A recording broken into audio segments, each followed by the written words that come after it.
Que la paix et le salut soient sur vous tous. Aujourd'hui, je vous propose un petit panorama des événements de l'actualité. Les choses avancent très vite et il se peut que le temps que je publie cette vidéo, la situation ait évolué et donc je m'en excuse par avance. Je rappelle que ces derniers mois, nous avons assisté coup sur coup à une succession brutale d'événements géopolitiques majeurs, ainsi qu'à une vague de cataclysmes divers. Cela a commencé au mois de mai avec la rétrocession de Jérusalem, immédiatement suivie par une nouvelle intifada, et il y a eu le début des sanctions contre l'Iran qui vit actuellement une crise économique, puis il y a eu la fin de la guerre en Syrie. Aujourd'hui, il ne reste qu'une seule bataille, celle d'Idlib, pour que ce pays soit définitivement débarrassé des mercenaires de l'OTAN, et l'Occident fait tout pour empêcher cela. L'Occident a officiellement pris la défense des terroristes et met en garde contre toute offensive. Et tous ces événements se sont déroulés sur fond de cataclysmes de toutes sortes. Ça a commencé avec les volcans Kilauea, de Fuego, puis il y a eu les canicules, et désormais les séismes sont de retour. Ce mois d'août fut l'un des pires jamais enregistrés depuis des années, et pour la première fois, on a enregistré un pic sismique sans aucun alignement planétaire. C'est du jamais vu.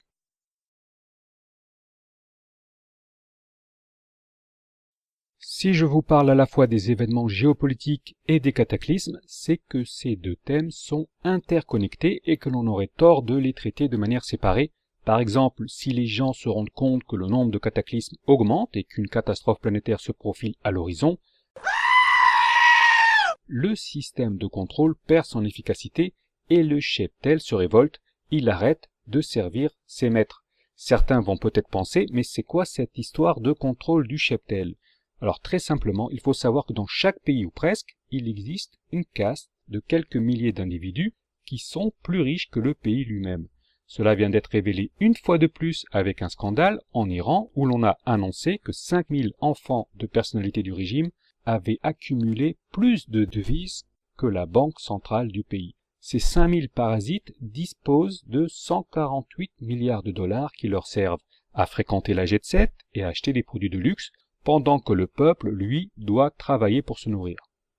Et ce qui est valable pour l'Iran est valable pour la plupart des autres pays, de la Chine avec les princes rouges, à la Russie avec les oligarques, avec les dictateurs des pays arabes et africains, même au Venezuela, on retrouve cette petite caste, quelques milliers de parasites qui vivent sur le dos du peuple après avoir bradé les ressources du pays.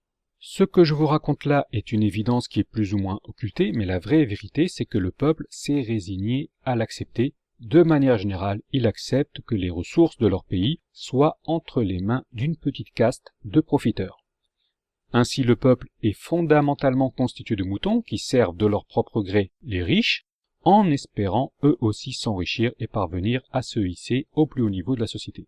Ça, c'est donc le système actuel. Les gens acceptent d'être des moutons et en échange, ils se contentent de travailler et de se reproduire. Mais si on leur supprime cet avenir radieux où ils se voient en vieux patriarches entourés de leurs enfants et de leurs petits-enfants, c'est la fin du système. Ils se révoltent. On entrerait alors dans l'ère du chacun pour soi. Pour que le système perdure, il faut donc qu'il fasse croire au public que les problèmes n'arriveront qu'à une époque lointaine, c'est-à-dire dans 30, 50 ou même 100 ans. Les médias ne nient pas que l'humanité traverse une époque difficile, mais ils déclarent toujours que la menace est située dans un avenir lointain. Et ainsi cet été, on a vu avec les canicules que les experts ont déclaré que tout allait mal, que notre mode de vie était menacé, mais qu'ils n'ont pas déclaré que la grande rupture était imminente. Ils ont toujours reculé l'échéance de plusieurs décennies. Donc en résumé, on a une petite caste de parasites qui comptent sur les autres pour les servir et les dorloter, et 7 milliards d'humains qui se contentent de vivre et de se reproduire en acceptant leurs conditions de moutons et d'esclaves. Et la seule issue à tout cela, la seule manière de faire avancer les choses, c'est la révélation de l'ampleur des cataclysmes qui nous attendent à très court terme. Aujourd'hui, on ne peut prendre la mesure de l'ampleur de ces cataclysmes qu'à travers les statistiques. La courbe montre clairement que ceux-ci ont été décuplés, mais il manque l'élément émotionnel, le seul qui est capable de pousser les moutons à briser leur coquille. Hélas, il faut une grosse cata, un big one, pour que les gens commencent à se poser des questions. Depuis des années que j'attends ce moment, il y a eu plusieurs occasions. Le séisme du Népal fut l'une d'entre elles. Il s'est produit au moment du pic sismique principal de l'année. Cette année, l'occasion s'est une nouvelle fois présentée. Mais au lieu des séismes d'origine tectonique, on a eu des séismes d'origine volcanique. La Terre a tremblé de manière très intense à Mayotte et à Hawaï.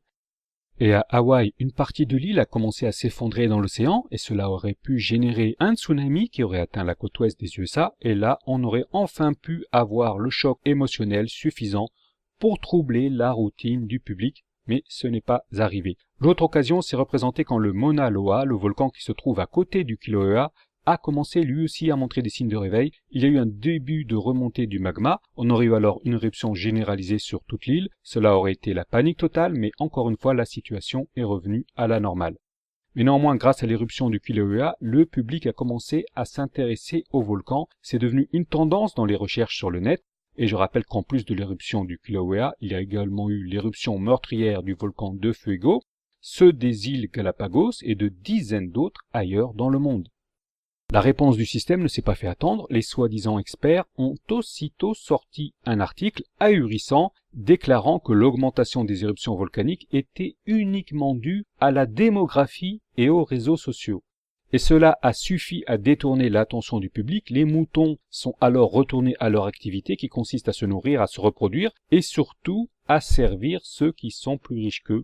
Au niveau des tendances, je vais vous faire une petite révélation, voici la tendance concernant les séismes. En anglais, le terme earthquake ne montre aucune augmentation significative de l'intérêt du public pour cette recherche, mais par contre, en français, on constate une augmentation significative de l'intérêt du public pour les séismes. Cela signifie donc qu'en France, on s'intéresse plus à ce sujet qu'ailleurs dans le monde. Contrairement à la France, l'audience des auteurs qui parlent de la planète X et des pics sismiques est très limitée aux USA, et il faut dire aussi que les Américains sont très limités dans leur compréhension des choses. C'est pourquoi ils en sont restés au stade de Nibiru et des reptiliens.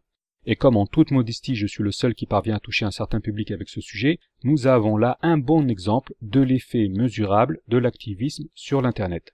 Cela signifie qu'en se servant à bon escient de l'Internet et des réseaux sociaux, on peut contribuer à changer les choses. Nous ne sommes pas condamnés à être asservis par le système.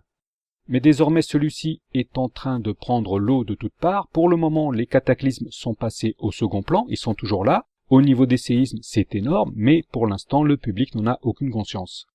Et ce n'est peut-être pas plus mal, puisqu'en cas de dévoilement, il y a fort à parier que la caste des parasites déclenche une guerre juste dans le but de garder le contrôle de la population. Ne rigolez pas, des historiens ont compris que c'est ce qui avait en partie motivé les deux guerres mondiales. On a supprimé une partie de la population et on a accablé le reste de souffrances indicibles afin qu'elle n'ait même pas l'idée de se révolter. Il faut garder cela en tête car nous devrions assister prochainement à une conjugaison jamais vue d'événements géopolitiques de grande ampleur qui pourraient dégénérer en guerre civile ou mondiale. Tout d'abord, la destitution annoncée de Donald Trump, conjuguée à la volonté de faire entrer l'Iran en guerre ouverte avec ses voisins, pourrait avoir des conséquences incalculables. Trump pourrait favoriser la guerre, les sionistes également, puisqu'il est leur meilleur atout et qu'ils entendent en profiter au maximum.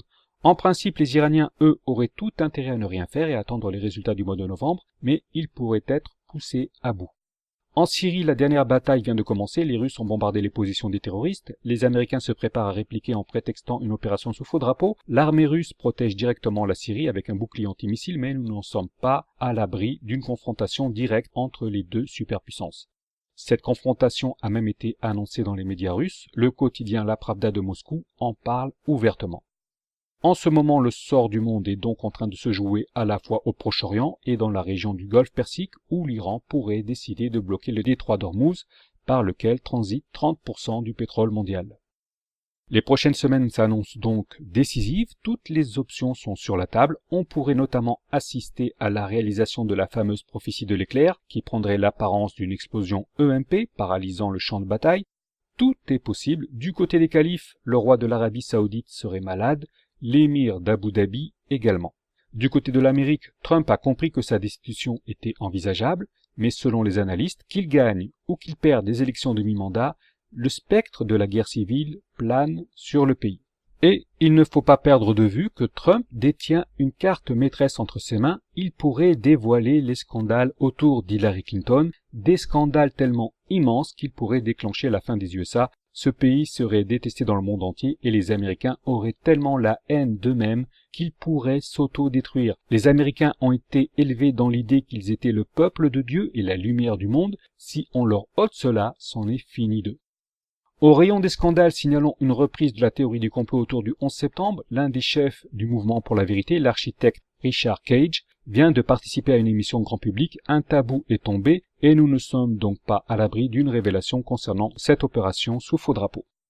Aujourd'hui, toutes les options sont sur la table. Les stratèges vont devoir choisir l'une d'entre elles, pas forcément celle qui leur sera le plus profitable, mais celle qui va présenter moins de dommages. Mais dans tous les cas de figure, le système semble être en fin de course. Toutes les solutions sont néfastes. Pour Trump, faire la guerre ou faire des révélations entraînerait des effets catastrophiques pour le pays ainsi que pour le reste du monde et bien entendu pour la petite caste des gens riches.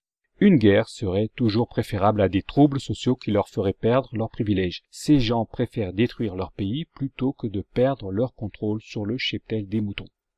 Et pour terminer, n'oublions pas la petite caste des kabbalistes qui contrôlent Israël. Leur idéologie est basée sur la rédemption par le mal et hélas, ils disposent d'un moyen efficace de créer des troubles immenses dans le monde entier. Il leur suffit de profaner d'une manière ou d'une autre l'esplanade des mosquées et 1,5 milliard de musulmans vont se mettre en colère.